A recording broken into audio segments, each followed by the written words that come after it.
குவிகம் நண்பர்கள் அனைவருக்கும் இனிய காலை மாலை வணக்கங்கள். இன்றைக்கு நாம் சிற்றிதழ்கள் வரிசையில போன வாரம் தளம் என்ற சிற்றிதழ் சிற்றிதழ் என்று கூடாது. அது மிக பெரிய பேரிதழ்னு தான் சொல்லணும். ஆனா ஒரு சிற்றிதழ் இலக்கியத்தில் வர்றது அது. அதை பற்றி போன ரவி அவர்களுடைய அந்த புத்தகத்தை பற்றியும் அந்த இதழ் பற்றியும் அது எப்படி ஆரம்பித்தார்கள் என்பதை பற்றியும் அவருடைய நண்பர்கள் 20 பேர் டாக்டர் சுந்தரமூர்த்தி மற்றும் இன்னொரு 2 3 நண்பர்கள் பேசினார்கள். இந்த இலக்கிய இதழ்கள் வரிசையில நாம் இப்ப இரண்டாவதாக பார்க்க போவது வளவத்துரையர் அவருடைய சங்கு என்ற ஒரு சிற்றிதழ் பத்திரிகை. இது ஒரு சின்ன அறிமுகம் கொடுத்து விடுகிறேன். இன்னும் வளவத்துரையர் அவர்கள் இன்னும் வரவில்லை. அவருடைய இணை ஆசிரியர் திரு நாகராஜன் அவர்கள் வந்திருக்கிறார்கள். அவர்கள் சங்கு பத்திரிகை பாஸ்கரன் அவர்கள் வந்திருக்கிறார்கள். அவர்கள் சங்கு பத்திரிகை பற்றி விவரங்கள் சொல்வார். நம் வளவுரை நண்பரை பற்றி சில குறிப்புகள் நான் இந்த இடத்தில் உங்களுடன் பகிர்ந்து கொள்ள விரும்புகின்றேன். மிக மிக மிக அஹ், ஒரு தேர்ந்த தமிழ் அறிஞர் வளவத்துரையன் அவர்கள். அவர் கடலூர் மாவட்டம் வளவனூர் என்ற ஊரில் பிறந்தவர். இவருடைய இயற்பெயர் பி சுப்பிரமணியன். தனியார் பள்ளியில் இடைநிலை ஆசிரியராக இருந்து ஓய்வு பெற்றவர். இவரது இலக்கிய வாழ்க்கையில் இலக்கியத்திற்காக தனது பெயரை வளவதுரையன் என்று மாற்றிக்கொண்டார். முதலில் மரபிலக்கிய ஈடுபாடு கொண்டு மரபு கவிதைகள் எழுதி வந்தார். பின்னர் வைணவத்தில் ஆழ்ந்து வைணவ நூல்களுக்கு உரை எழுதினார். நவீன இலக்கியத்திலும் ஆர்வம் கொண்டு கதை, கவிதைகள், நாவல்கள் எழுதினார். சங்கு என்ற சிற்றிதழே கிட்டத்தட்ட 40 ஆண்டுகளுக்கு மேல் இப்பொழுது 191வது இதழ் வந்திருக்கிறது. இது ஒரு காலாண்டு இதழ். 4 இதழுக்கு ஒரு வருடம் என்ற கணக்கு பார்த்தீங்கன்னா கிட்டத்தட்ட 50 வருடம் அவர்கள் தொடப்போகின்றார்கள் இன்னும் 9 இதழில் என்பதை நினைக்கும் பொழுது மிகவும் பெருமையாக மகிழ்ச்சியாகவும் இருக்கிறது. அப்படி 25 வயதில் கிட்டத்தட்ட 25 26 வயதில் அவர் இந்த இதை ஆரம்பித்திருக்க வேண்டும் என்று தோன்றுகிறது. சங்கு பத்திரிகை அவர்தான் ஆரம்பத்திலிருந்து நடத்தி கொண்டு வருவார் என்று எனக்கு தோன்றுகிறது. அதை பற்றிய விவரங்களை நமது வடோதரன் அவர்கள் வந்த பிறகு விவரமாக கூறுவார்கள். சிறந்த மேடை பேச்சாளர். வைணவ நூல்களை விளக்குவதும் மகாபாரத கதைகளை சொல்வதும் மார்கழி மாதம் திருப்பாவை விளக்கமும் தொடர்ந்து செய்து வருகின்றார். இவர் பெற்ற விருதுகளை பற்றி நான் சொல்வதென்றால் கிட்டத்தட்ட இந்த 1 மணி நேரம் எனக்கு அதுவே சரியாக இருக்கும். ஒரு சில விருதுகள் மற்றும் இப்பொழுது நான் உங்களுக்கு குறிப்பிடுகின்றேன். தினமணி கதிரில் சிறுகதை போட்டியில் பரிசு, கடலூர் தமிழ்ச்சங்கம் பாரதிதாசன் விருது, கம்பம் இலக்கிய பேரவை விருது, தமிழ்நாடு கலை இலக்கிய பெருமன்ற பாரதி விழாவில் சிறுகதை நூலுக்கு பரிசு, திருப்பூர் தமிழ்ச்சங்கம் நாவலுக்கான பரிசு, கரூர் திருக்குறள் பேரவை தமிழ் இசைச்சங்கம் மரபு கவிதை நூலுக்கு பரிசு, சென்னை வள்ளியப்பா இலக்கிய வட்டம் சிறுவர் பாடலுக்கு பரிசு, வேலூர் இலக்கியம் பேசுகிறது கவிதை போட்டியின் முதல் பரிசு, புதுவை பாரதி பல்கலைக்கழகத்தில் கவிதைக்கான சிறப்பு பரிசு, ராஜபாளையம் சங்கு இதழுக்கு சிறிதழ் விருது, தஞ்சை பேரோ பேராளி சுகன் நினைவு சங்கு இதழுக்கு விருது, கம்பம் பாரதி இலக்கிய பேரவை சிறுகதை தொகுப்புக்கு பரிசு, சென்னை கவிதை உறவு கவிதை தொகுப்புக்கு பரிசு, திருப்பூர் கனவு சிற்றிதழ் சார்பாக படைப்பிலக்கிய விருது, கோவை நிலா சிற்றிதழ் கவிதை நூலுக்கு முதல் பரிசு. இப்படி பாருங்கள், சென்ற இடமெல்லாம் சிறப்பாக ஒவ்வொரு ஊரிலும் திருப்பூர், கோவை, சென்னை, பாண்டிச்சேரி, கடலூர், கம்பம் போன்ற பல இடங்களில் இவரது கொடி பறந்திருக்கின்றது என்றால், அவருடைய சங்கொலி கேட்டுக்கொண்டிருந்தது என்றால் மிகவும் மகிழ்ச்சியாகவும் பெருமையாக இருக்கின்றது. இவர் எழுதிய நூல்கள் கிட்டத்தட்ட அதுவும் 50 நூல்கள் கிட்டத்தட்ட எழுதியிருக்கிறார். சிறுகதைகள் தாயம்மா, நேரு பிறந்த கதை, சிறுகதை தொகுப்பு இதெல்லாம் புத்தகமாக வந்திருக்கின்றது. கூச்சம், வலையில் மீன்கள், சாமி இல்லாத கோயில், அன்று இன்று இனி, வளவதுரையின் கதைகள் முழு தொகுப்பு, இப்படி பல புத்தகங்கள் கொண்டு வந்திருக்கின்றார். மலைச்சாமி, சின்னசாமியின் கதை, இரண்டாவது மது போன்ற நாவல் கொண்டு வந்திருக்கிறார். நமது குபிகம் பதிப்பாகவும் நாவல்கள் வெளிவந்திருக்கின்றன.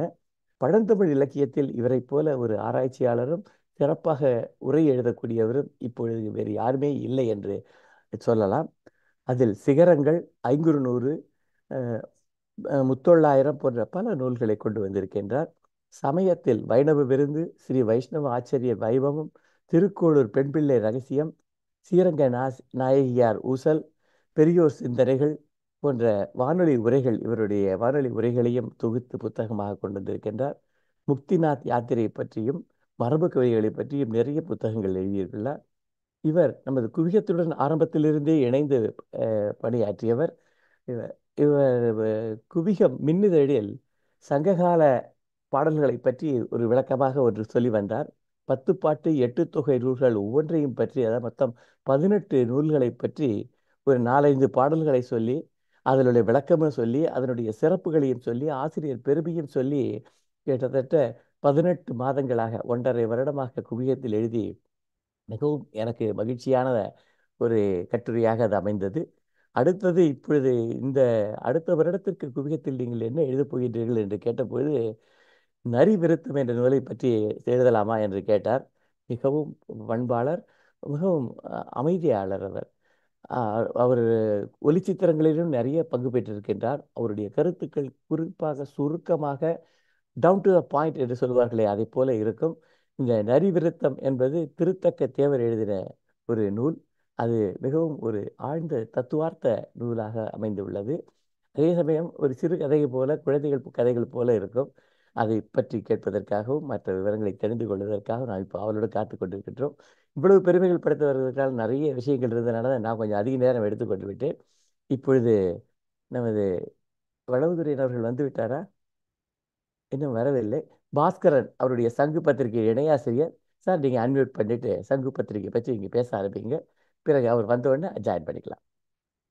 பாஸ்கரன் சார், அன்மியூட் பண்ணிங்க. ஐயா வணக்கங்க ஐயா. நான் வந்து இப்ப என்னுடைய அந்த கட்டுரை இது கவிதையை பத்தி பேசுறவா இல்ல சங்க பத்தி?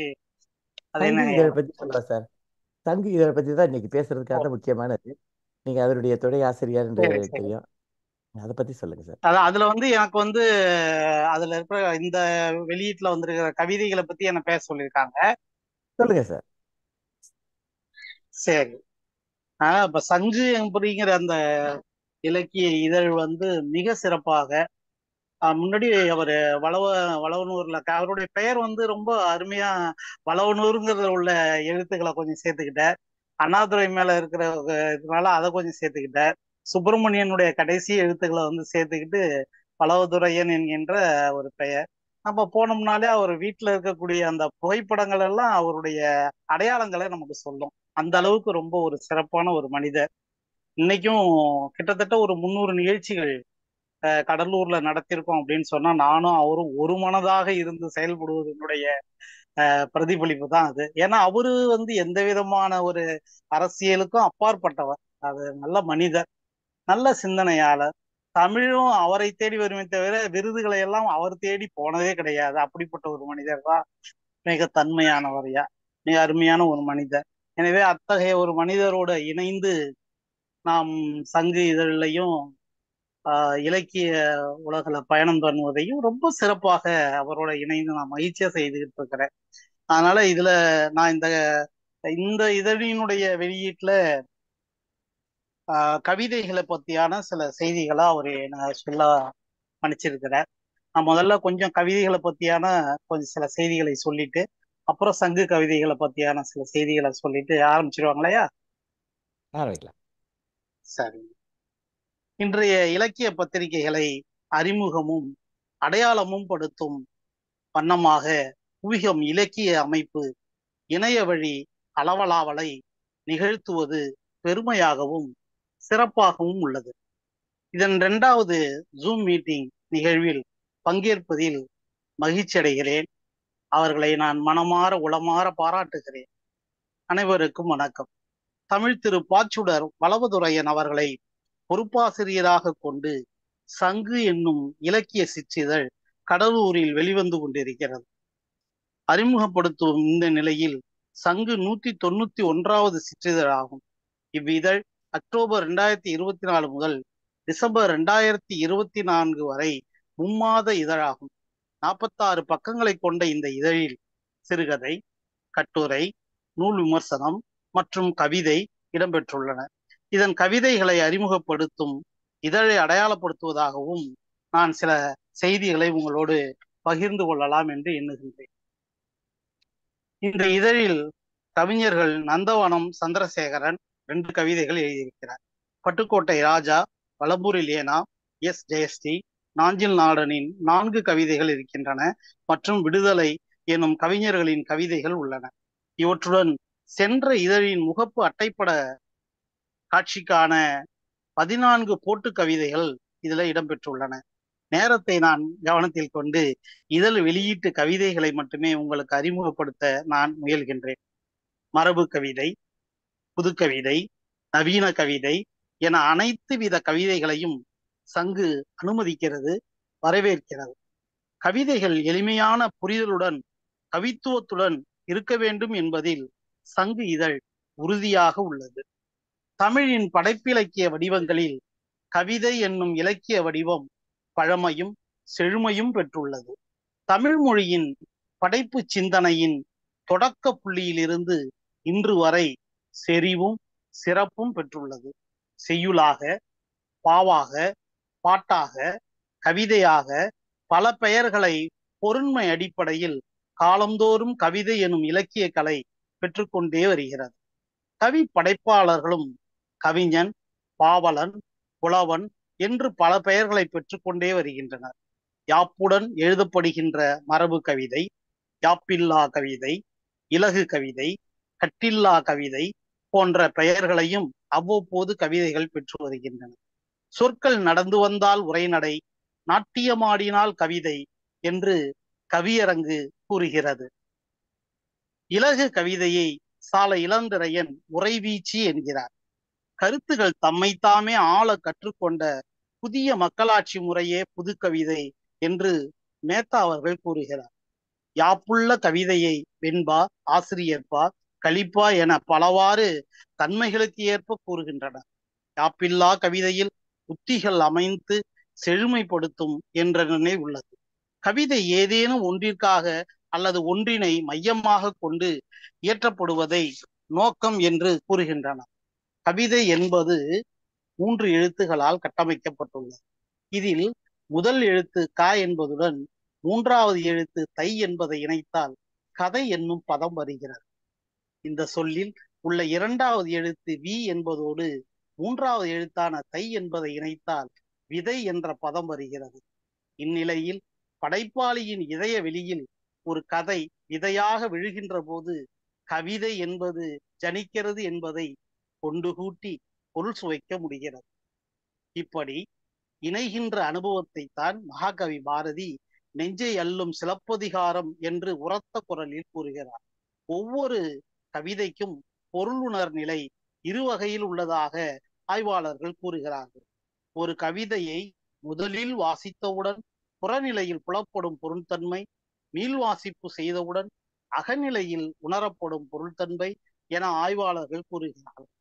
கவிஞன் நினைத்தவுடன் நீர்மேல் நடப்பவன் போல பாடலை படைக்கும் பணியில் ஈடுபடுவதே இல்லை. சேயின் சிரிப்பை போல, தாயின் மார்பக பாலை போல தானாய் வருவதே கவிதை என்று சுத்தானந்த பாரதி கூறும் கூற்றின் ஆழம் கவிஞனின் கவி ஆளுமையை உணர்த்துவதாய் உள்ளது. இந்த அடிப்படையில் தான் பாரதியார் தமக்கு பிடித்த கவிஞர்களாக 3 பேரை முன்னிறுத்துகிறார். புனைப்பெயராக ஷெல்லிதாசன் எனும் பெயரை வைத்திருக்கும் பாரதியார் யாமறிந்த புலவரிலே கம்பனை போல், வள்ளுவனை போல், இளங்கோவை போல் பூமிதனில் யாங்கனுமே கண்டதில்லை என்று உறுதிபட கூறுகிறார். ஒவ்வொரு கவிதை வாசிப்பாளனுக்கும் கவியுணர் கடமை இருக்க வேண்டும் என்பதில் உறுதியாக பாரதியார் இருக்கிறார். இதரையே அனிசை காவியம் 1000 கற்கினும் ஆழ்ந்திருக்கும் கவியுளம் காண்கிறார் என்கிறார். இத்தகைய பின்புல தெளிவுடன் அக்டோபர் 2024 முதல் டிசம்பர் 2024 எனும் மும்மாத இதழான பொறுப்பாசிரியர் வளவுதுரையன் அவர்களின் 191வது சங்கு இதழில் வெளிவந்துள்ள கவிதைகளை நாம் நுகர்ந்தால் அது தெளிவாக இருக்கும் என்று எண்ணுகிறேன். இந்த இதழில் நந்தவனம் சந்திரசேகரன் தனிமையில் ஒரு சொல், பிழைப்பட பழகு எனும் 2 கவிதைகள் படைத்துள்ளார். மனிதர்களின் பேசும் சொற்கள் பல தன்மைகளை உள்ளடக்கியதாக உள்ளது. நுட்பமாக பேசும் சொல் தேனாகவும் இருக்கிறது, சில நேரங்களில் தேளாகவும் இருக்கிறது என்கிறார். இதனை உரைக்கும் சொல் கூர்வால் கூர்மை கொள்கிறது என்கிறார். கேட்பவரின் மனதில் அன்புடன் தைக்கும் தன்மை கொண்டது என்கிறார். நாக்கு உரத்து பேசி கடுமையான சொற்களை உதிர்க்கும் போது கேட்பவர் கண்ணீரையும் வரவழைக்கிறது. இந்த சொற்கள் கேட்பவரை பொறுத்து வெறுத்து ஒதுங்கவும் வைக்கும், பொங்கி எழவும் வைக்கும் என்கிறார். பிழை பொருத்திட பழகு என்ற மற்றொரு கவிதையில் காதலியோடு அல்லது மனதோடு பேசுகிறார். காதலிக்காக காத்திருப்பதை இசைக்க காத்திருக்கும் மூங்கில் காட்டின் புல்லாங்குழலாய் உன் புன்னகையை பருக தவம் கிடக்கிறேன் என்று சொல்லுகிறார். வாழ்க்கையில் எல்லாமும் நிகழும், சில நிஜங்களை உணர்ந்தும் அதற்காக அழுவது கூடாது என்கிறார். இதனை மிக எளிமையாக கடற்கரை மணல் சிற்பத்திற்கு ஆயுள் குறைவு என்பதற்காக அழுது புலம்புவதில் அர்த்தமில்லை என்கின்ற யதார்த்தத்தால் பதிவு செய்கிறார். வாழ்வில் கசப்பு இனிப்பு அனைத்துமே நடக்கும், நடக்கின்ற அனைத்திற்குமே மாற்றமும் நிகழும் என்கிறார். இதன் முதல் மருந்து பிழை பொருத்திட பழகுவதும் என்று அவர் அழுத்தமாக சொல்லுகிறார். கருத்துப்புள்ள கண்ணம்மா என்ற பட்டுக்கோட்டை ராஜா அவர்களின் கவிதை எளிமையான சொல்லோட்டத்தையும் வலிமையான கருத்தோட்டத்தையும் கொண்டுள்ளதாக இவ்விதழில் இருக்கிறது. மல்லிகை மலர்களை சூடி சென்றவள் நம்மை கடந்த பின்பும் வாசம் சுற்றி கொண்டே இருப்பது போல, மனைவி வாழ்க்கையிலே நம்மை விட்டு பிரிந்த பின்பும் அவளை மறக்க முடியாமல் மனம் அனுபவிக்கும் துன்பத்தை கருத்த புள்ள முகத்த மட்டும் மறக்க மனம் கூடல, அந்த ஒருத்தியோட நினப்பிலேயே வாழ்க்கை வண்டி ஓடல என்பதை கண்ணீர் துளி வாடையுடன் பதிவு செய்திருக்கிறார். திருமணத்திற்கு முன்பு பொருத்தம் பார்த்து சொன்ன ஜோதிடனும் பிரிவாள், திரும்பவும் வரமாட்டாள் என்றெல்லாம் கூறவில்லை என்பதனால் ஜோசியத்தையும் ஒரு குட்டு குட்டுகிறார். வீட்டின் நடுவே கிடத்தப்பட்டுள்ள பிணம் மனம் எண்ணுவதாக வலம்புரி லேனா அவர்களின் ஒரு கவிதை உள்ளது. பிணம் மனம் எண்ணினால் எப்படி இருக்கும் என்பதை அவர் சிந்திக்கிறார். துக்கம் கொடுத்து பகிர்ந்து கொள்ள வருபவர்கள் மாலை வாங்கி வந்து போடுகிறார். பூவிலிருந்து ஒரு வண்டு எழுந்து வந்து அவரை கடிக்கிறது. பிறகு ரோஜா பூவிலிருந்து ஒரு தேனி பறந்து வந்து அதுவும் கொட்டிவிடுமோ என்ற பயம் அந்த பிணத்திற்கு வருகிறது. என்னால் பயன்பெற்றவர்கள் பரிதாபப்பட்டார்கள், சிலர் தொலைந்தது சனியன் என்கிறார்கள். துக்க வேலையை அவரவர் பார்த்தவாறு வீட்டிலே இருக்கிறார்கள். பிணமாகி விட்ட பின்பும் எனக்கும் எதிர்பார்ப்பு உண்டு, ஆனால் அவன் மட்டும் வரவே இல்லை என்று யாரையோ நினைத்து அந்த நட்பை வருந்தி அந்த பிணமானது அழுகிறது என்பதாக முடிக்கிறார். நண்பர்கள் உறவினர்கள் நேரில் பேசுவது போல இல்லாத போது பேசுவதில்லை என்பதை மிக தெளிவாக காட்டுகிறார். அதுவும் பிணமாகிவிட்டால், உயிர் போய்விட்டால் எல்லாமே தலைகீழாக ஆகிவிடுகிறது என்பதை யதார்த்த எழுத்துகளில் அழுத்தம் கொடுத்து காட்டுகிறார். கவிஞர் ஜெயஸ்ரீ என்பவர் நம்பிக்கை துரோகம் எனும் தலைப்பில் ஒரு கவிதையை படைத்து வெளியிடுகிறார். மிக எளிமையான ஒரு நிகழ்வினை கவி விவரிப்பில் ஒரு உயிர்நேய சிந்தனையை பதிவு செய்துள்ளார். படைப்பாளருக்கு இருக்கும் முதன்மை தகுதி எவ்வுயிரையும் தம்முயிர் போல் எண்ணுவது, அதுதானே. இதை ஓர் எல்லல் உத்தியில் வெளியிடுகிறார். நீராடும் நீரில் உடலில் ஏறியிருந்த ஓர் கரப்பான் பூச்சி உடலின் இதமான சூட்டிற்கும் தண்ணீரின் சுகத்திற்கும் உடலிலே அங்குமிங்கும் நகர்ந்தோடி விளையாடுகிறது. நீராடி அவள் குளியலறையிலிருந்து வெளிவந்தவர் பிறகு பூச்சிக்கொல்லி பொட்டியில் இருந்த நீரால் கரப்பான் பூச்சியை குளிப்பாட்டி இருக்கிறார் என்பதை மிக யதார்த்தமாக சொல்கிறார். இதை கவிதையின் உட்பொருளாக்கி மிக நயத்துடன் பூச்சிக்கு இழைத்த நம்பிக்கை துரோகத்தையும் அவர் வடித்திருக்கிறார். கவிஞர் நாஞ்சில் நாடன் அவர்கள் அடியாருக்கு நல்லார், ஒப்பந்த பணி, ஆடி தள்ளுபடி, குலச்செல்வம் என்ற 4 கவிதைகளை அவருக்கே உரிய அங்கத பாணியில் படித்துள்ளார். அங்கதம் என்பது மேலோட்டத்தில் சிரிப்பையும் ஆழ்மனதிலே வேறொரு வருத்தமான செய்தியையும் பதிவு செய்வதை நாம் அங்கதம் என்று கூறுகிறார். அவருடைய இந்த கவிதைகளை அவர் அங்கத பாணியில் வடித்துள்ளார். குங்குளிய கலைய நாயனார், திருநாளை போவார் இருவரையும் 10 வரி கவிதையில் மிக நுட்பமாக ஒப்பிட்டு கவித்துவ பாணியில் காட்டுகிறார். சாதி இறைவனுக்கு முன்பு பார்க்கப்பட்டதை காட்டி முரண் பொருண்மையில் உணர்த்துகிறார். படிப்பும் பயிற்சியும் பெற்றுள்ள பணியாளர்களுக்கு பணி ஒப்பந்தம் செய்து பணியளிக்கும் தன்மையும் அரசியல் பிரதிநிதிகளுக்கு அளிக்கப்படும் பதவிகளையும் ஒப்பிட்டு எல்லல் கவிதை படைத்துள்ளார். கல்வியாளர்களின் பணிகள் முனைவர் பட்ட ஆய்வுகள், துணைவேந்தர் பதவி, பேராசிரியர் பணிகள், பணத்திற்கு சோரம் போவதை நகைமுரணாக ஆடி தள்ளுபடியில் அறிவுத்தளம் சரிந்து கொண்டிருக்கும் சமுதாய அவலத்தை காட்டுகிறார். குலக்கல்வி, குலத்தொழில், குலச்செல்வம் போன்ற சொல்லாடல்களால் அன்று எதிர்த்தோம், இன்று மாற்றுருவில் இருக்கும் மேற்சொன்ன தீமைகளுக்கெல்லாம் துணை போகும் துயரத்தில் நாம் எல்லாம் இருக்கிறோம் என்பதை நையாண்டி நடையில், நயப்பு தன்மையில் அவர் கவிதை அடிகளை தந்துள்ளார் என்பதை பார்க்க முடிகிறது.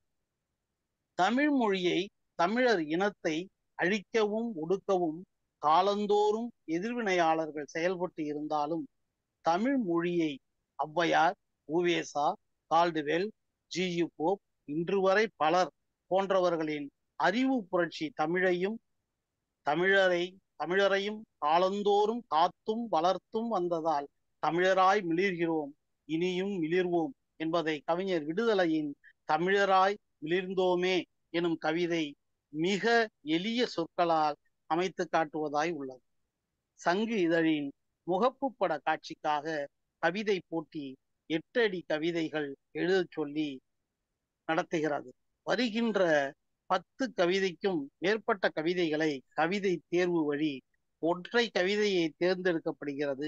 இதன் மூலம் கவிதை எழுத எண்ணும் ஆர்வலர்களையும் கவிதை தமிழையும் சங்கு இதழ் வளர்த்து வருகிறது என்று கூறக்கூடிய அளவிற்கு சங்குக்கான அந்த பணி, கட்டுரை, கதை இவைகளுக்கெல்லாம் இருப்பது போல கவிதைக்கும் அந்த பணியானது இருக்கிறது என்பதை நாம் பார்க்க முடிகிறது. அதற்கு இந்த சங்கு ஒரு சான்றாக நாம் எடுத்துக்கொள்ளலாம். நன்றி, வணக்கம். மிக அருமையான ஒரு உரையை நிகழ்த்தினீர்கள் பாஸ்கரன் அவர்களே. சங்கு அப்படியே நன்றி ஐயா. வடவதுரையன் சார் பேசுவதைப் போலவே இருந்தது உங்களுடைய கேட்பதற்கும். அந்த இதழை பற்றி ஒரு நன்றி ஐயா. துவக்கை சொல்லி இன்றைய இலக்கான கவிதைகளை பற்றி மிக அழகாக சொன்னீர்கள். இப்போது நம்ம ஆமா. நண்பர் வளவத்துறையன் அவர்கள் வந்துவிட்டார். அவரை வரவேற்று அவர் சங்கு இதழ் ஆரம்பித்த விதத்தை பற்றியும் மற்ற சங்கு இதழினுடைய சிறப்புகளை பற்றியும் சொல்வதற்காக அன்புடன் அழைக்கின்றேன். சரி, வளவத்துறையன் ஐயா. மகிழ்ச்சி ஐயா. நான் மியூட் பண்ணிடுறேன் ஐயா. இருக்கு. வளவத்துறையன் சரி, வந்தாரே இப்போ. Sir வளவத்துறையன் sir. ஆஹா, அவரு வந்தாரு இப்போ. பார்த்துட்டு இருக்காரான்னு பாருங்க, வேற ஏதாவது பேர்ல. இல்லைங்க, இல்லையா. சார் சார் ரமேஷ் சார், நீங்க வந்திருக்கீங்களா? நீங்க அவரோட இருக்கீங்களா?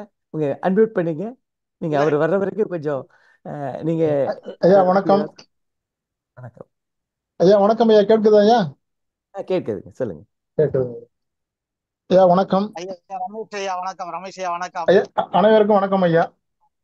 வணக்கம் இந்த வணக்கம் ஒரு வணக்கம் ஐயா. இந்த ஒரு வாய்ப்பை வழங்கி இருக்கக்கூடிய குவியம் இணைய அமைப்பிற்கு சங்கு இதழின் சார்பாக நெஞ்சார்ந்த வாழ்த்துக்களையும் நன்றிகளையும் தெரிவித்துக் கொள்கின்றேன். ஏனென்று சொன்னால் என்னுடைய பங்களிப்பும் அதில் ஒரு சிறு அளவு இருக்கிறது.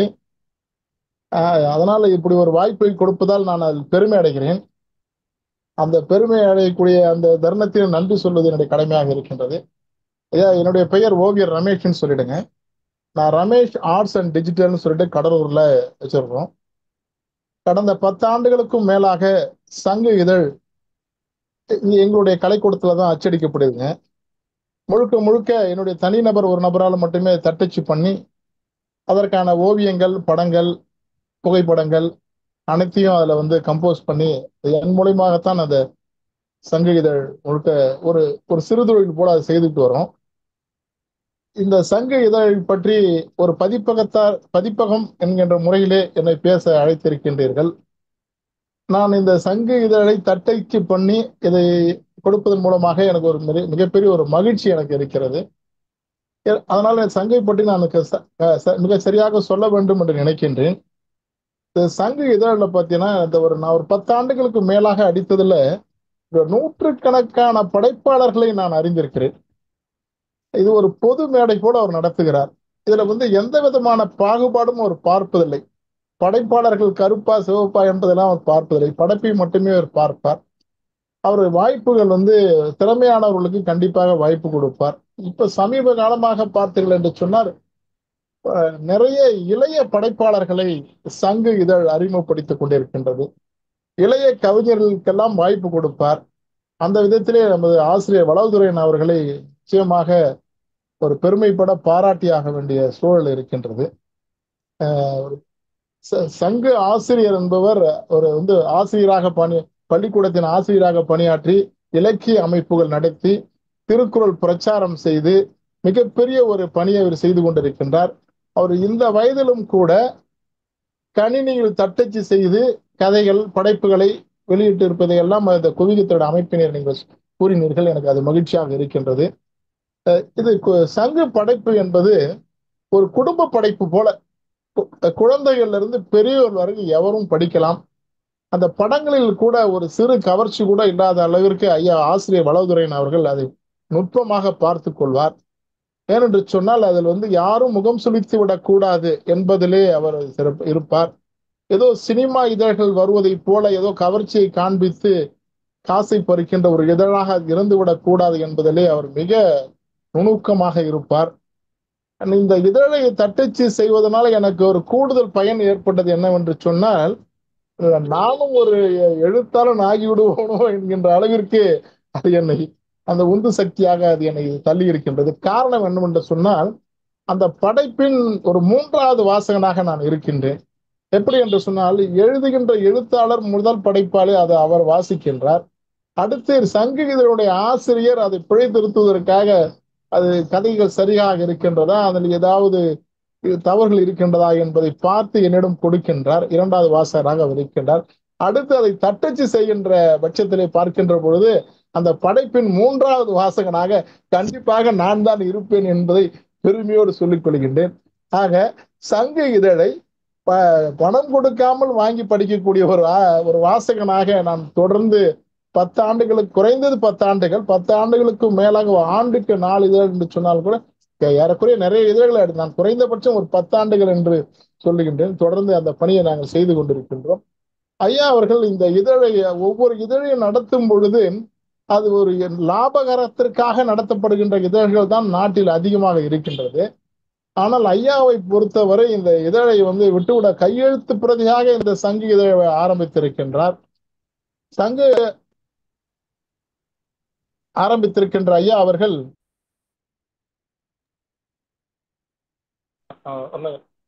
கையெழுத்து பிரதியாக ஆரம்பித்த இந்த சங்கு இதழ் படிப்படியாக பரிணாம வளர்ச்சி அடைந்து இன்று ஓரளவிற்கு வந்திருக்கின்றது. மேலும் இந்த இதழை மெருகூட்ட வேண்டும் என்கின்ற எண்ணம் ஆசிரியருக்கு இருக்கிறது. அதை அச்சகத்தார் என்கின்ற முறையிலே நானும் அறிவேன். அதை கண்டிப்பாக தொடர்ந்து நாங்கள் அதை செய்கின்ற ஒரு முனைப்போடு தான் இருக்கின்றோம். ஏதோ பெரிய பெரிய எழுத்துக்களிட்டு பக்கங்களை நிரப்பி அந்த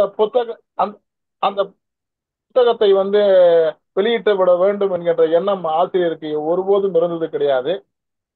அதுபோல ஆசிரியரும் பொறுப்பாசிரியர் சற்று முன்பு பேசிய பேராசிரியர் பாஸ்கரன் ஐயா அவர்களும் ஒருமித்த கருத்தோடு இந்த இதழை நடத்துவதால் இந்த இதழ் தொடர்ந்து வெளிவந்து கொண்டிருக்கின்றது.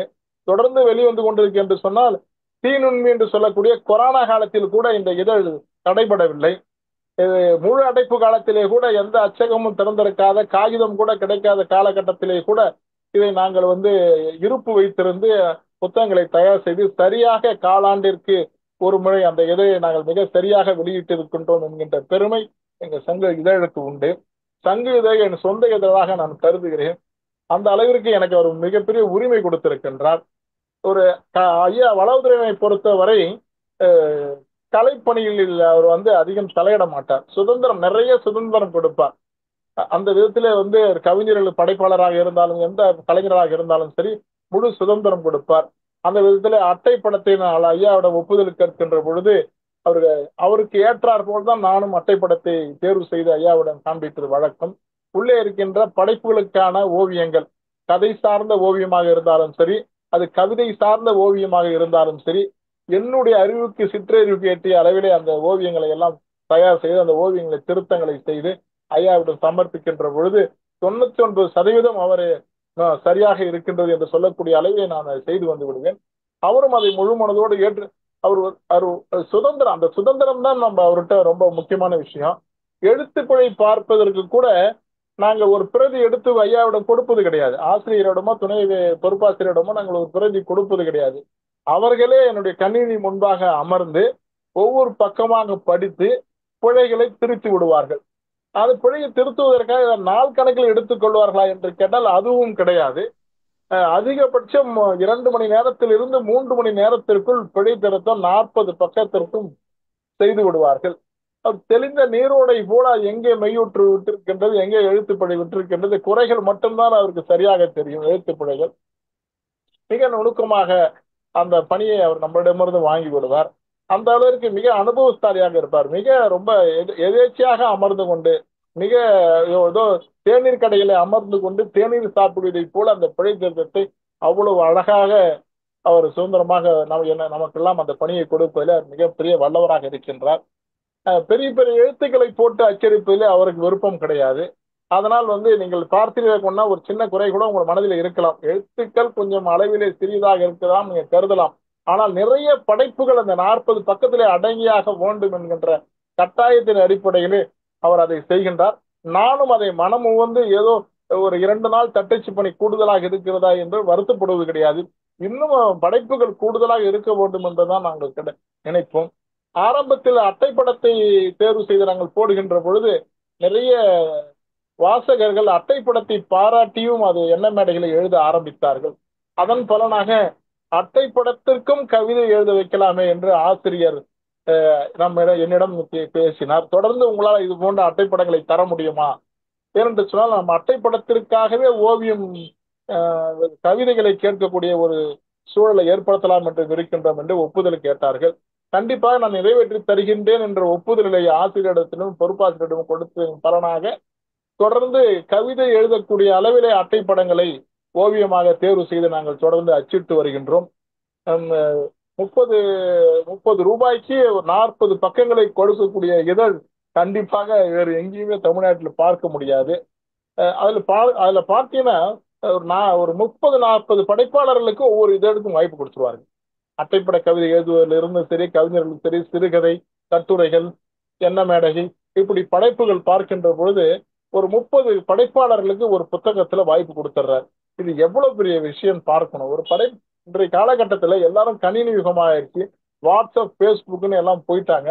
காகித பக்கங்களை புரட்டி படிக்கக்கூடிய சூழல் மறைந்து வருகின்ற இந்த காலகட்டத்திலும் இந்த காகித இதழை நடத்த வேண்டும் என்று இந்த சங்கு இதழை தொடர்ந்து நடத்தி கொண்டு வருகின்றார். இந்த இந்த இந்த இதழை நடத்துவதால் அவருக்கு உண்மையிலே லாபம் கிடையாது. ஏனென்று சொன்னால் எனக்கு நன்றாக தெரியும். ஏனென்றால் இந்த இதழுக்கான நன்கொடையாளர்கள் பட்டியல் என்று ஒரு பட்டியலையும் அதில் அச்சிட்டு விடுவார். அதுல பார்த்தீர்கள் என்று சொன்னால் அந்த அச்சிடுவதற்கு தொகையை விட குறைவான தொகை தான் நன்கொடையாக அந்த காலாண்டிற்கு அவருக்கு வரும். இந்த இதழை அவர் அவர் ஒரு உயிராக நினைத்து அவர் மிக சிரமப்பட்டு தான் அந்த இதழை நடத்தி கொண்டிருக்கின்றார். அவர் பழகுகின்ற போது மிக எளிமையாக பழகக்கூடியவர். அவரிடம் அறிவு செருக்கு இருப்பதாக யாரும் சொல்ல முடியாது. கடிந்து பேசக்கூடிய குணமில்லாத ஒரு இலக்கியவாதியாக நான் அவரை பார்க்கின்றேன். இளைய கவிஞர்களுக்கு வாய்ப்பு கொடுக்கக்கூடியவராகவும் அவர் இருக்கின்றார் என்பது வரவேற்கத்தக்கது. மறுபடியும் இந்த சங்கை பற்றி நான் பேச வேண்டிய விஷயங்களை சுருக்கமாக சொல்லியிருக்கின்றேன். சங்கு இதழில் அச்சு பணியில் ஏதாவது குறை இருக்கும் என்று இருக்கக்கூடிய படைப்பாளர்கள் நீங்கள் எடுத்துரைத்தீர்கள். ஆனால் அதை திருத்தி சங்கு இதழை மேலும் மேன்மைப்படுத்துவதற்கான வாய்ப்பு எனக்கு கிடைக்கும். ஆகவே அது போன்ற விமர்சனத்தை நான் எதிர்பார்க்கின்றேன்.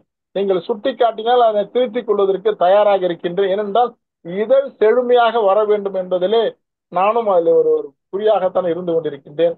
ஆகவே சங்கு இதழ் ஆசிரியர் தொடர்ந்து இந்த இதழை நடத்துவதற்கு உறுதுணையாக இருக்கின்ற ஐயா பாஸ்கரன் உள்ளிட்ட அனைவருக்கும் நன்றி தெரிவித்துக் கொண்டு இந்த இதழை தொடர்ந்து நடத்துவதற்கு இவர்களுக்கு நீண்ட ஆயுளை இயற்கை வழங்க வேண்டும் என்று சொல்லி இந்த வாய்ப்பை வழங்கிய துணிகம் அமைப்பிற்கு நன்றி கூறி அமைகிறேன். நன்றி, வணக்கம், மகிழ்ச்சி. நன்றி ரமேஷ் அவர்களே. இப்ப வளவதுரை அவர்களே வந்துவிட்டார்கள். மிகவும் மகிழ்ச்சியா இருக்கிறது. ஒரு பதிப்பாளர் என்ற முறையில் நீங்கள் அதனுடைய கருத்துக்களை எவ்வளவு அழகாக சொன்னீர்கள். நம்ம சங்கு இதழ், அந்த சங்கொலி எவ்வளவு காலமாக வந்து கொண்டிருக்கின்றது, எப்படி அதற்காக நீங்கள் நண்பர்கள் அனைவரும் சேர்ந்து அந்த இதழை கொண்டு வந்திருக்கின்றீர்கள், அதனுடைய சிறப்புகளை பற்றியும் மிக அழகான வார்த்தையில் சிறப்பாக சொன்னீர்கள்.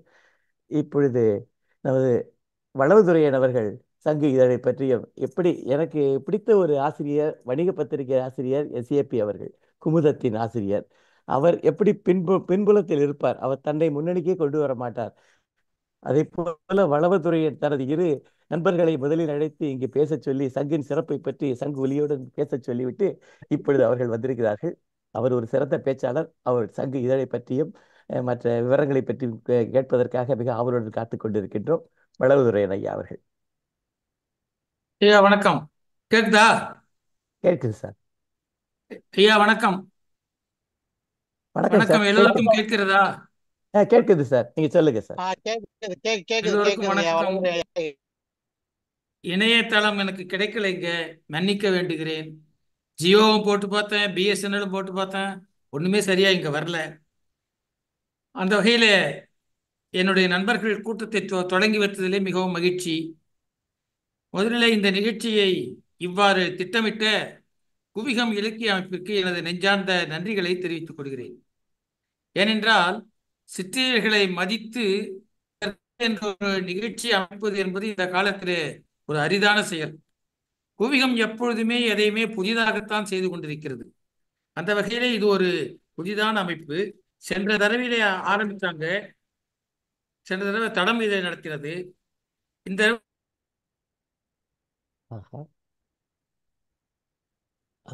அவருடைய இணைப்பு துண்டிக்கப்பட்டு விட்டது. மிகவும் பார்க்கலாம், வர முடியாதான்னு பார்க்கலாம். டாக்டர் நாகராஜன் சார் அவர் வர்ற வரைக்கும் கொஞ்சம் நீங்கள் அவரோட பணியாற்றிருப்பீங்கன்னு நினைக்கிறேன். நீங்கள் அதை பற்றி சங்கு இதழை பற்றி கொஞ்சம் சில தகவல்கள் கூற முடியுமா? இல்ல, அவர் எனக்கும் ஒரு பணி கொடுத்திருக்காரு. சங்கு இதழ அந்த கதைகளை பத்தி பேச சொல்லி பணி கொடுத்திருக்காரு. நான் என் குரல் கரெக்டா கேக்குதா சார்? கேக்குது சார், நீங்க சொல்லுங்க. ஓகே. குவிகம் அமைப்பாளர், குவிகம் நண்பர்களை வணங்கி மகிழ்கிறேன். எனக்கு தந்திருக்கும் பணி சங்கு இதழில் வந்த கதைகளை பற்றி. சமீபத்திலே நான் ஒரு திரைப்படம் பார்த்தேன், அது எனக்கு ரொம்ப பிடிச்சிருந்துச்சு. படம் பேரு மெய்யழகன். ரொம்ப யதார்த்தவாத படமா இருந்துச்சு. ஒரு கூப்பாரா கதையை படிக்கிற மாதிரி, ஜானகிராமன் கதையை படிக்கிற மாதிரி, தஞ்சை பிரகாஷ் கதையை படிக்கிற மாதிரி இருந்துச்சு. ஏன்னா படம் தஞ்சாவூர்ல நடக்குது.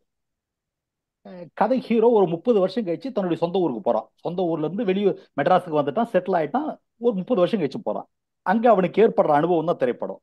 அதுல ஒரு குறிப்பிட்ட நபரை அவன் சந்திக்கிறான். அவன் சந்திக்கிறவன் யாருன்னு இவனுக்கு தெரியல ஹீரோக்கு. ஆனா அவன் அவ்வளவு பாசமா இருக்கிறான், அன்பா இருக்கிறான். ஹீரோவை பத்தி எல்லா விஷயமும் அவனுக்கு தெரியுது. அவனுக்கு மட்டும் இல்ல, அவன் ஒய்ஃபுக்கும் தெரியுது, ஊருக்கே தெரியுது. இவ்வளவு பாசமா நம்ம கிட்ட இருக்கிறான், ஆனா இவன் யாருன்னே நமக்கு தெரியலையேன்னு இவனுக்கு ரொம்ப வருத்தம் ஆயிடுது. அது ஒரு செல்ஃப் பிடி மாதிரி வருது. கடைசி அவன் யாருன்னு தெரியுது. சின்ன வயசுல தான் கூட விளையாடினா தன்னுடைய தம்பி மாதிரி ஒரு ஊர்ல ஒரு 10-15 பசங்க உங்க வீட்டுல விளையாடின்னு இருப்பாங்க, அதுல அவன் ஒருத்தவன். அப்படிப்பட்டவன் இன்னைக்கு வளர்ந்து பெரிய ஆளாகி அவன் ஒரு தொழில் வச்சு அவன் ஒரு மனைவி மக்களோட இருந்து இப்ப அவன் மனைவி பிரெக்னண்டா இருக்கிறா. இன்னும் தான் மேல பாசமா தான் செஞ்ச ஒரு எளிய உதவியை பெருசா நினைச்சு இருக்கிறானேன்ற அந்த ஒரு பேரன்பு. அந்த சின்ன பையனா இந்த அளவு பெருசா வளர்ந்துட்டான் அப்படின்ற ஒரு அந்த ஒரு இனிய அதிர்ச்சி ஏறக்குறைய சங்க அது மாதிரி ஒரு இனிய அதிர்ச்சியா தான் நான் பாக்குறேன். சங்க 50 குறைஞ்சது, எனக்கு வயசு 56 ஆகுது. சங்கு சின்ன வயசுல இருந்தா பார்த்துன்னு இருக்கேன். அநேகமா அதுக்கு என்னை விட 2-3 வயசு பெரியவனா இருக்கலாம், சின்னதா இருக்கலாம் சங்கு. நான் ஒரு 2வது 1வது படிக்கிற காலத்துல இருந்து சங்க பார்த்துக்கின்னு இருக்கேன். நண்பர் ரமேஷ் குறிப்பிட்ட மாதிரி அது ஒரு கையெழுத்து பிரதியா தான் அது தொடங்கிச்சு. அப்ப வளவனூர்ல திருக்குறட்கழகம், நானு வளவுதுரையன் பாவண்ணன் எல்லாமே ஒரே ஒரு சேர்ந்தவங்க. அங்க திருக்குறட்கழகம்னு ஒரு அமைப்பு, ஒரு 25-30 பேச்சாளர்கள், கவிஞர்கள். தமிழ் தான் மூச்சு. அப்ப இந்த திராவிட இயக்கம் வந்து உச்ச கட்டத்துல இருந்த ஒரு சூழல்.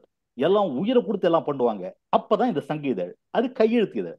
அவங்க என்ன செய்வாங்க, ஒரு 100 பக்கம் நோட்டு, சாதா நோட்டு, அதுல ஒரு 70 பக்கத்துக்கு படைப்புகள் இருக்கும். நம்ம எப்படி ஓவியர் ரமேஷ் இப்ப இருக்காரோ அது மாதிரி ஓவியர் சிவம்னு ஒருத்தர் இருந்தாரு. அந்த ஆசிரியர் குழுவை பார்த்தாலே பயங்கரமா இருக்கும். வளவதுரையன் பொறுப்பாசிரியர், சிறப்பாசிரியர் அரசழகன், ஆக்சுவலா அவர் பேர் ராஜாராம, அவர் வச்சுக்கிறது அரசழகன். உறுப்பாசிரியர்கள் குமாரகணியன், அவர் பேர் பழனிசாமி, ஆனா வச்சுக்கிற பேர் குமாரகணியன். துரை தமிழ் தம்பி, துரைக்கண்ணன். என்னடா இது, ஏதோ அந்த இதை படிக்கிறப்பயே சிறப்பாசிரியர் அரசழகன், பொறுப்பாசிரியர் வளவுதுரையன், குமாரகணியன், துரை தமிழ் தம்பி. தமிழே அண்ணன்றோம், அன்னைன்னு சொல்லுவோம், ஆனா அந்த தமிழுக்கே தம்பி அப்படின்னு உருப்பாசிரியர் இதெல்லாம் பார்க்குறப்ப ரொம்ப பிரமிப்பா இருக்கும். ஏதோ இந்திரன், வருணன், மித்திரன், வாயு அப்படின்னு சொல்ற மாதிரி இதா இருக்கும். எல்லாம் வந்து 15 நாளுக்கு ஒரு தடவை கூட்டங்கள் நடந்துட்டு இருக்கும். ரொம்ப மும்முரமா இருக்கும். அந்த சங்கீத ஏழு எப்படி இருக்கும்னா ஒவ்வொரு பக்கமும் வண்ணங்களால் எழுதப்பட்டிருக்கும். இப்போ ஒரு உதாரணத்துக்கு ஒரு வரி இப்படி வரும், அடுத்த வரி இப்படி வரும், அடுத்த வரி இப்படி வரும், இப்படி வரும், இப்படி வரும், இப்படி வரும். அந்த மாதிரி இன்னொரு பக்கத்துல வட்ட வட்ட வட்டமா வரும். இன்னொன்னுல செவ்வகமா எழுதியிருப்பாங்க. ஒண்ணுல படங்கள் போட்டிருப்பாங்க. அந்த அதாவது ஓவிய ஆசிரியர் சிவம் அப்படின்றவர் அதை செய்வார். அவர் பேரு ஆஹ், அவர் சுருக்கமான பேர் சிவம். அவர் பேர் சிவபெருமானோ ஏதோ சம்திங். அவ்வளவு அழகா இருக்கும் அவருடைய கையெழுத்து. அந்த 80 பக்க நோட்ல ஒரு 60-65 பக்கத்துக்கு தான் படைப்புகள் இருக்கும். மீதி 20 பக்கம் பிளாங்கா விட்டுருப்பாங்க. அதுல நம்மளுடைய கருத்துக்கள் எழுதலாம். அப்ப பார்த்தா எங்க வீட்டுல எல்லாருமே சங்குக்கு வந்து ரசிகர்கள். எங்க அம்மா படிப்பாங்க, எங்க அப்பா படிப்பாரு. எங்க அப்பா திருக்குறள் கழகத்துல ஒரு பேச்சாளர், நாவலர் கணேசன் அப்படின்னு சொல்லிட்டு அவர் சொல்லுவாங்க. எங்க அண்ணன் கருத்து எழுதுவாரு. நான் கூட சங்குல கருத்து எழுதியிருக்கிறேன். நான் சொல்றதெல்லாம் 50 வருடத்துக்கு முற்பட்டது. இப்ப கரெக்டா வயசு சங்குக்கு வந்து ஒரு 55-60 கிட்ட இருக்கும்னு நினைக்கிறேன். அவருடைய முதற் பக்கத்துல இந்த மோட்டோ மாதிரி இப்ப ஆனந்த விடல ஃபர்ஸ்ட் பேஜ்ல போடுவாங்கல்ல, எல்லோரும் இன்புற்று இருப்பதே இல்லாமல் வேறொன்று வரியேன் பராபரமே. அந்த மாதிரி சங்குல ஒரு வெண்பா பாடல் வரும். அந்த வெண்பா எனக்கு மறந்து போயிடுச்சு. கடைசி வரி வந்து சற்றே துணை இருக்கும் சங்கு அப்படின்னு முடியும். அது எனக்கு ரொம்ப பிடிக்கும் அந்த வார்த்தை, சற்றே துணை இருக்கும் சங்கு. இப்ப அதனுடைய மோட்டோவை மாத்திட்டாரு. வேற ஏதோ 2 வரி வேற ஏதோ எழுதுறாரு அவரு. அந்த வெண்பா பாடல் எனக்கு இன்னும் நல்லா நினைவு இருக்கு. அது மாதிரி அந்த உள்ளடக்கம் ரொம்ப அழகா இருக்கும்.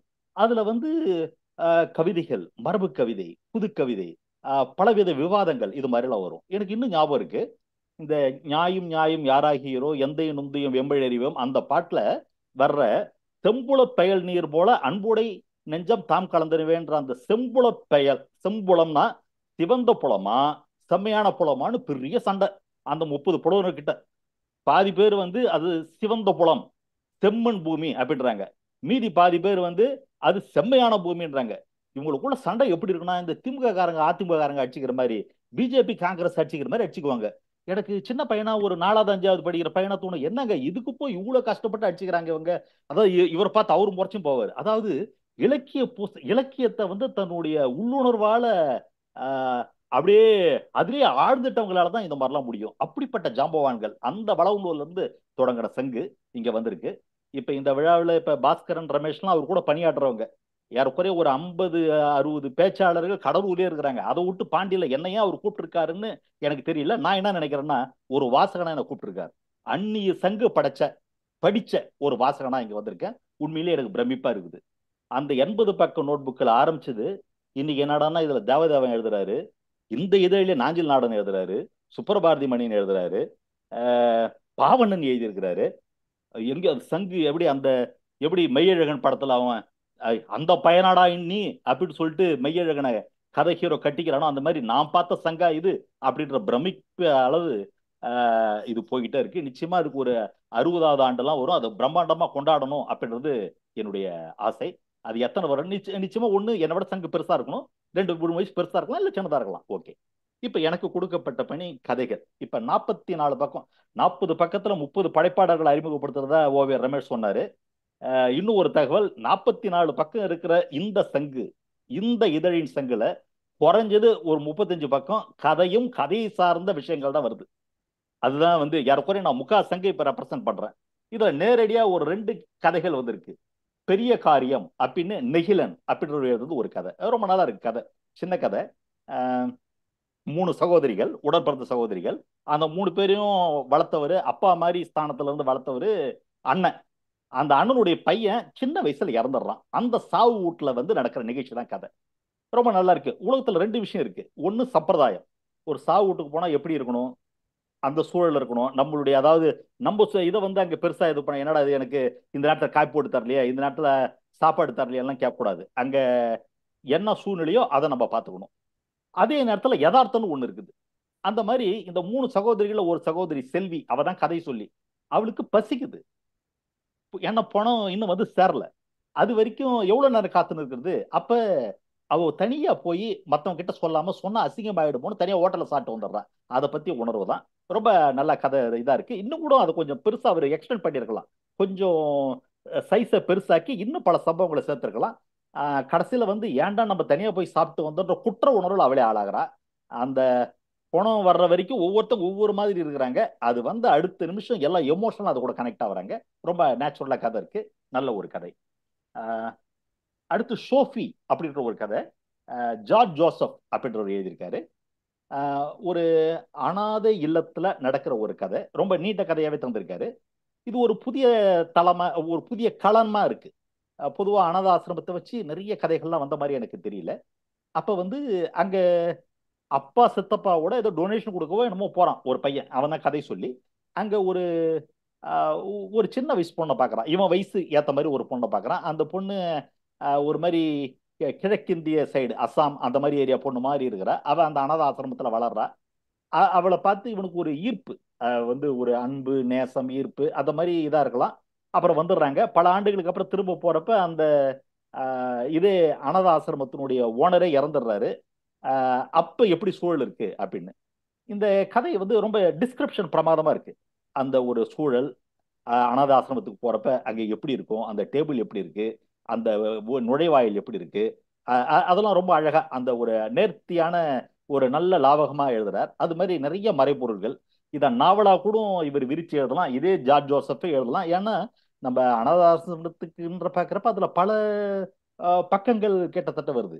அதை பிசினஸா எப்படி பண்றாங்க, வெளியே எப்படி காட்டிக்கிறாங்க, உள்ளபடி அவ்வளோ அவங்களோட சிறந்தவங்களா, அங்க வேலை செய்யறவங்களுக்குள்ள உள்ள இன்டர் ரிலேஷன்ஷிப்பு, நம்ம கொடுக்குற டொனேஷன் எப்படி போகுது, உண்மையிலேயே அதை வந்து நம்ம யூட்டிலைஸ் பண்றோம், நம்ம எதிர்க்க ஒரு வேடம் பின்னாடி வேற மாதிரி வேடம், அங்க உடைய வளர்ற குழந்தைங்களை வந்து ரொம்ப பாசமா வளர்க்குற மாதிரி காட்டிக்கிறது, உண்மையில அந்த அளவு பாசமா வளர்க்குறாங்களா, இது மாதிரி பல கேள்விகளை இந்த கதை எழுது. இதை வந்து நாவலாவே ஜார்ஜ் ஜோசப் அவர் விரித்து எழுதலாம். இந்த இதனுடைய டாப் கிளாஸ்ன்னு சொன்னா பாவணனுடைய கட்டுரை தான். கதையை சார்ந்த கட்டுரை, ரொம்ப அமக்களமா ஒரு சீரிஸ் எழுதினு வர்றாரு. ஒரு கட்டுரை, ஏதாவது ஒரு கருப்பொருள் ஒன்று எடுத்துக்கிறாரு, அது சம்பந்தமான சிறுகதைகளை ஒரு 2 அல்லது 3 சிறுகதைகள் எடுத்துக்கிறாரு. இதுல வந்து அவருடைய கட்டுரையை போய் பாவண்ணனுடைய எழுத்தை பத்தி தெரியும், அழகா ஆரம்பிக்கும், பிரமாதமா போவோம், அப்படியே ஒரு பீக்குக்கு போவோம். ரொம்ப அழகா நம்ம அறியாத கோணங்கள்ல ஒரு மின்னல் வெட்டுல எப்படி நம்ம இருட்டா இருக்கிற சுத்தி பூமியெல்லாம் பிரகாசமாவதோ அந்த மாதிரி ஒரு தெளிவு அது கொடுக்கும். அந்த மாதிரி கடைசியா ஒரு அருமையான கன்க்ளூஷன்ல வந்து முடிப்பாரு. அவருடைய கட்டுரைகளே சிறுகதைகளா இருக்கும். தமிழ்நாட்டுல மிகச்சிறந்த கட்டுரைகளை எழுதுற மிகச்சிறந்த எழுத்தாளர்கள்ல பாவணன் ஒருவர்ன்றதுல எந்தவித ஐயமும் இல்லை. அந்த பாவணன் எதுல ஆரம்பிக்கிறாருன்னா ஒரு பழப்பொழில ஆரம்பிக்கிறாரு. அன்னாட சோத்துக்கு ஆத்தாமை எதுக்கு, தின்னாலும் கேடு தின்னாட்டாலும் கேடு, இப்படி ஒரு பழமொழி ஒரு ஃப்ரெண்டு சொல்றாரு. இதுக்கு என்ன மீனிங், ஆற்றாமைன்னா என்ன, பொறாமைன்னா என்ன, கூட பெருந்தன்மைன்னு ஒரு வார்த்தை சேர்த்துக்கிறார். ஆத்தாமைன்னா என்ன, தெரியாம ஒரு தப்பு செஞ்சுட்டோம், அதுக்கு ரொம்ப ஃபீல் பண்றோம், அது ஆத்தாமை. அதுக்கு ஒரு உதாரணமா கூப்பாரா எழுதிய ஆற்றாமைன்ற சிறுகதையை கொண்டு வந்து இங்க காட்டுறாரு. அந்த கதையில வர்ற ஹீரோயின் ஒரு கமிட் பண்ணிடுறா அன்னுவங்களி, ஒரு அந்த நேரத்துக்கு ஒரு இன்ஸ்டன்ட்ல ஒரு இளம் மன தம்பதிகளுக்கு வந்து அவங்க 2 பேரும் இணைஞ்சு இருக்கிற நேரத்துல இவளுக்கு ஏற்படுற பொறாமை உணர்வுல கெடுத்துடுறா. அதுக்கு அவ எப்படி கில்ட்டியா ஃபீல் பண்றா அப்படின்ற கூப்பாரா கதையை எடுத்து காட்டுறாரு. பொறாமை, விட்டல் ராவனுடைய புகழ்பெற்ற சொர்க்கத்திற்கு ஓர் 21 துப்பாக்கி மரியாதை அப்படின்ற ஒரு சிறுகதை எடுத்து ஒரு பொறாமை வந்து எந்த இன்ஸ்டன்ட்டுக்கு போகுது, அமைதியா போயிட்டு இருக்கிற ஒரு கணவன் மனைவி வாழ்க்கையில ஒரு சின்ன சந்தேகத்தால அது எப்படிலாம் பாதிக்குது அப்படின்னு காட்டுறாரு. 3வது பெருந்தன்மை இருந்தாதான் லைஃப் நல்லா போகும்னு ஹேமி கிரிஷ், இந்த எழுத்தாளரை பத்தி நான் இப்பதான் கேள்விப்படுறேன். இது மாதிரி பாவண்ணன் பழைய எழுத்தாளர், மீடியம் எழுத்தாளர், புது எழுத்தாளர், 3த்துக்கு 3 சாம்பிள் அபாரமா கொண்டாடுறாரு. அதுல வந்து ஹீரோயின் ரொம்ப கதை நாயகி வந்து ரொம்ப அவளுக்கு பிடிச்ச ஒரு புடவை எடுக்கிறா. வீட்டுக்காரனுக்கு பிடிக்கல, எது பிடிக்கலன்னா புடவை பிடிக்கல, இல்ல நம்மள கேட்காம எடுத்துட்டாளேன்னு. அதனால அந்த புடவை கட்டுறப்பெல்லாம் நீ கட்டாத கட்டாத கட்டாதான் தொந்தரவு பண்ணிட்டு இருக்கிறான்.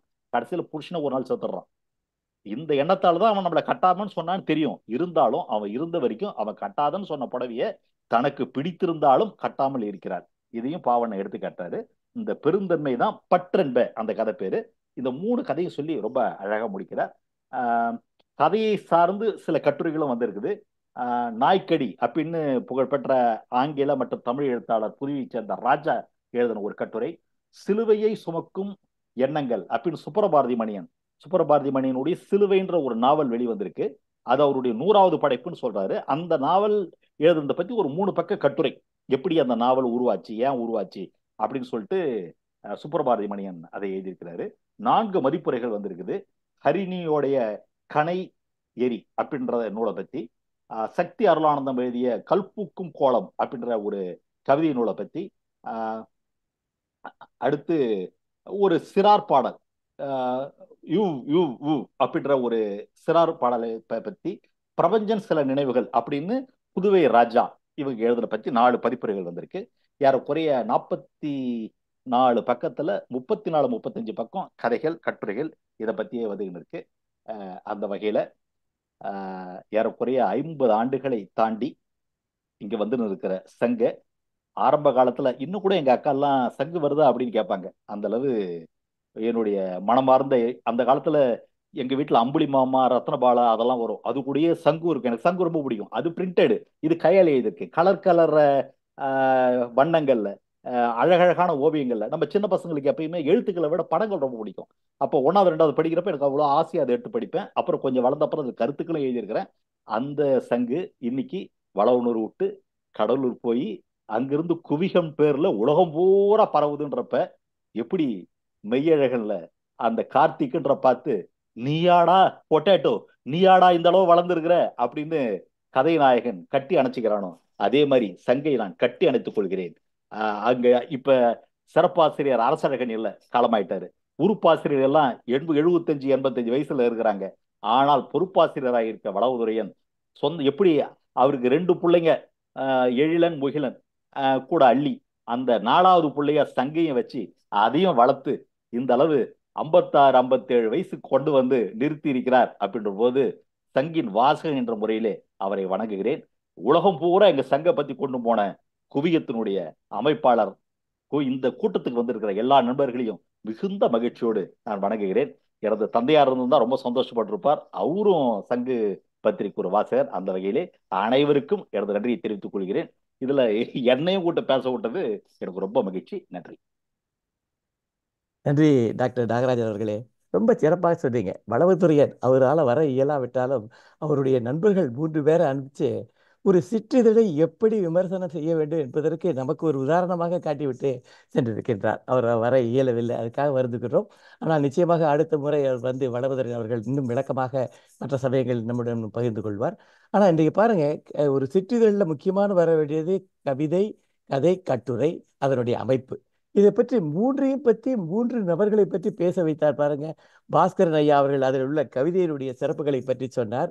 நமது ரமேஷ் ஐயா அவர்கள் வந்து அதனுடைய அமைப்புகள் எப்படி இருக்கு, அதனுடைய அச்சு எப்படி பண்ணினோம், எப்படி ஆரம்பித்தது, கையெழுத்து பத்திரிகையாக எப்படி ஆரம்பித்தது என்றெல்லாம் விளக்கமாக சொன்னார். நமது நாகராஜன், டாக்டர் நாகராஜன் அவர்கள் எவ்வளவு அழகாக அதில் உள்ள கதைகளை பற்றியும் எப்படிப்பட்ட ஆசிரியர்கள் அதை எழுதியிருக்கிறார்கள் என்பதை பற்றியும் விளக்கமாக சொன்னார். மிகவும் மகிழ்ச்சியாக இருக்கின்றது. அதுவும் குறிப்பிட்ட நேரத்திற்குள் அவர்கள் அனைவரும் அதை முடித்த விதம் ரொம்ப சிறப்பாக இருந்தது. குவியத்தில் எங்களுக்கு எப்பவும் பிடித்தது என்னவென்றால், ஒரு 6:30 மணிக்கு ஆரம்பித்து 7:30 மணிக்கு முடித்து விட வேண்டும். அதுதான் எங்களுடைய நோக்கமாக இருந்து வருகிறது. அதை சிறப்பாக கொண்டு வந்த நண்பர்கள் அனைவருக்கும், வளவுத்துறை நபர்களுடைய துணை இருக்கும் தளபதிகள் என்று சொல்லலாமா அல்லது உடன் இருக்கும் மூவேந்தர்கள் என்று சொல்லலாமா என்று தெரியவில்லை, அனைவரையும் பாராட்டுகின்றோம். ஒரு நல்ல ஒரு சிற்றிதழை 50 ஆண்டுகளுக்கு மேலாக கொண்டு வந்த வளவுத்துறை ஐயா அவர்களுக்கு சிறப்பான ஒரு பாராட்டுதல்கள் நடத்த வேண்டும். அது கண்டிப்பாக நாம் அனைவரும் சேர்ந்தே செய்வோம். இப்பொழுது நமது நண்பர்கள் டாக்டர் பாஸ்கரன் அவர்கள் ஒரு நிமிடத்தில் ஒரு சில கருத்துக்களை சொல்லுவார். அதற்கு பிறகு எஸ்ஆர்சி அவர்கள் சில கருத்துக்களை சொல்லிவிட்டு நாம் 7:30க்கு நாம் நிகழ்ச்சியை நிறைவு செய்வோம். அதற்கு பிறகு ஒலிச்சித்திரம். டாக்டர் பாஸ்கரன் அட்மிட் பண்ணிட்டு சொல்லுங்க சார்.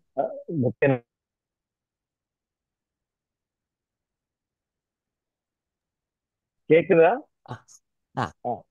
அங்கு இது வந்து நான் பார்த்து வியந்திருக்கேன். ஏன்னா ஒரு சிறு பத்திரிகை அப்படிங்கும் போது அவங்க வந்து முழுக்க முழுக்க இலக்கியம் தான் இருக்கணும் அப்படிங்கிற மாதிரி ஒரு சில பேருக்கு ஐடியா உண்டு. சில பேருக்கு வந்து பொதுஜன பத்திரிகைகள் வருகின்றார்கள், வரக்கூடாது, அந்த மாதிரியான ஒரு எண்ணங்கள்லாம் உண்டு. அதெல்லாம் இல்லாம இது ஒரு முழு இலக்கிய பத்திரிகையாக, அதே சமயம் சிறு பத்திரிகையாக, எந்த ஒரு குழு மனப்பான்மையும் இல்லாமல் கொண்டு வரப்படுகின்ற பத்திரிகை. இந்த வரை பத்திரிகையிலே அவங்க சொல்லும்போது பார்க்கும்போது தன்னுடைய நாவலை பற்றின ஒரு கட்டுரை, மற்றொரு எழுதியிருக்கிற ஒரு கதை, சிறுகதைகள், அந்த கவிதைகள், அந்த நயத்தை பார்க்கும்போது ஒரு நல்ல கலவையாக ஒரு கவிதைகள், கட்டுரைகள், கதைகள், அதெல்லாம் போட்டு வந்திருக்கிற ஒரு நல்ல சிறு பத்திரிகையா இருக்குது. சிறு பத்திரிகை அப்படிங்கிற பார்த்த உடனே அந்த முகமே நமக்கு தெரியும். மிகுந்த குறைந்த செலவில் அதிகமான அடர்த்தியான விவரங்களை கொடுப்பதுதான் சிறு பத்திரிகை அப்படின்னு நான் நினைப்பேன் எப்பவுமே. அது வந்து எல்லாரும் படிக்கணும் அப்படிங்கிறதுக்கு எல்லா விஷயங்களும் இருக்கணும். அந்த மாதிரி ஒரு மிகச்சிறந்த ஒரு சிறு பத்திரிகை சங்கு. அதோட பாரம்பரியம் 50 வருஷம் அப்படிங்கும்போது வியப்பா இருக்கு. அதை கொண்டு வருகிற திரு வளவதரன் ஐயா அவர்களுக்கு நான் உண்மையாவே வாழ்த்து சொல்ல முடியாது, அவர் வணங்கிதான் சொல்லணும். அந்த மாதிரி ஒரு சிறு பத்திரிகை நாம் கொண்டு வர முடியுமா அப்படின்னு நான் ரொம்ப ஆச்சரியப்படுறேன். ஆனால் வளவதரன் ஐயா அவர்களுக்கு நன்றி. அவங்க நண்பர்கள் பாருங்க, அவங்க 3 பேரும் ஒரு ஒரு கோணத்தில் அந்த இந்த ஒரே ஒரு இதழ் 3 கோணத்துல மிக அருமையாக அவர்கள் அதை விமர்சித்த விதம், அவங்க எப்படி அந்த சங்கம் வந்து ஃபாலோ பண்ணிட்டு இருக்காங்க. அந்த டாக்டர் நாகராஜன் அவர் சொன்னதுன்னா ஆச்சரியமா இருக்கும். ஸ்கூல் படிக்கிறதுலேருந்து பார்த்துட்டு இருக்காரு சங்கம் அப்படிங்கும்போது அது அதனுடைய பரிணாம வளர்ச்சியை அவர் வேந்து சொல்றது நமக்கே வியப்பா இருக்கு. மிக அருமையான ஒரு அனுபவத்தை கொடுத்தது இந்த 3 பேருடைய பேச்சும். வளவதரன் ஐயா அவர்கள் இன்னும் பல 100 ஆண்டுகள் இருந்து இந்த சங்கு பத்திரிகையை நடத்திக்கிட்டு வரணும்னு ஆசைப்படுறோம். வாய்ப்புக்கு நன்றி, வாழ்த்துக்கள், வணக்கம். நன்றி. டாக்டர் சொன்னா நிச்சயமா அது பலிக்கும். இப்போ வளவதரன் வந்திருக்கிறார் சார், நீங்க சொல்லுங்க. உங்களுக்கு இணையதளம் இல்லைன்னா வீடியோ ஆஃப் பண்ணிட்டு கூட நீங்க பேசலாம் சார். வளவதரன் சார் மியூட்ல இருக்கு. சொல்லுங்க சார். ஏன் கேக்குதா? கேக்குது சார். அனைவருக்கும் வணக்கம். மிகவும் மன்னிக்க வணக்கம். வேண்டியேன், சரியா இங்க இணையதளமே வரல. இந்த சங்கு இதழ் 1967 தொடங்கினோம். கிட்டத்தட்ட நான் கையெழுத்துடைய காதலன். 8ஆம் வகுப்பு படிக்கும் பொழுதே கையெழுத்து நடத்தினவன். பிறகு 1900 ஆஹா.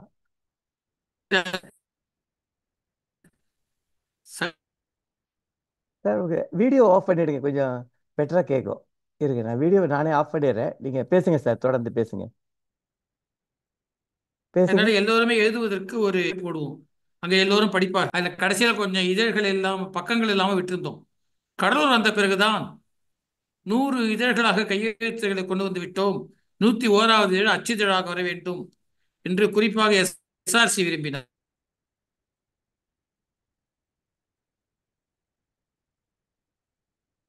ஆஹா.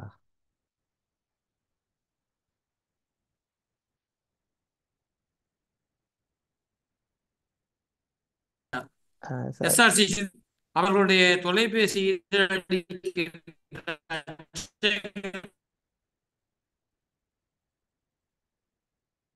சார் உங்க குரல் கேட்கல சார், விட்டு விட்டு போகுது.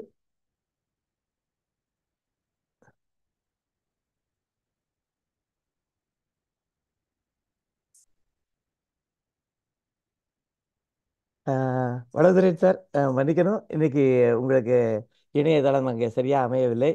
காரணம் தெரியும், கடலூர், விழுப்புரம், பாண்டிச்சேரி இடங்களெல்லாம் அந்த பெங்கல் புயல் தாக்கியதனுடைய விவரம் வந்து நிச்சயமாக நிறைய டவர்ஸ் எல்லாம் அஃபெக்ட் ஆகிருக்கும். அதனால உங்களுக்கு சரியான இணைப்பு கிடைக்கவில்லையோ என்று தோன்றுகிறது. நிச்சயமாக அடுத்த ஒரு முறை இதை பற்றி நீங்கள் விவரமாக கூறலாம்.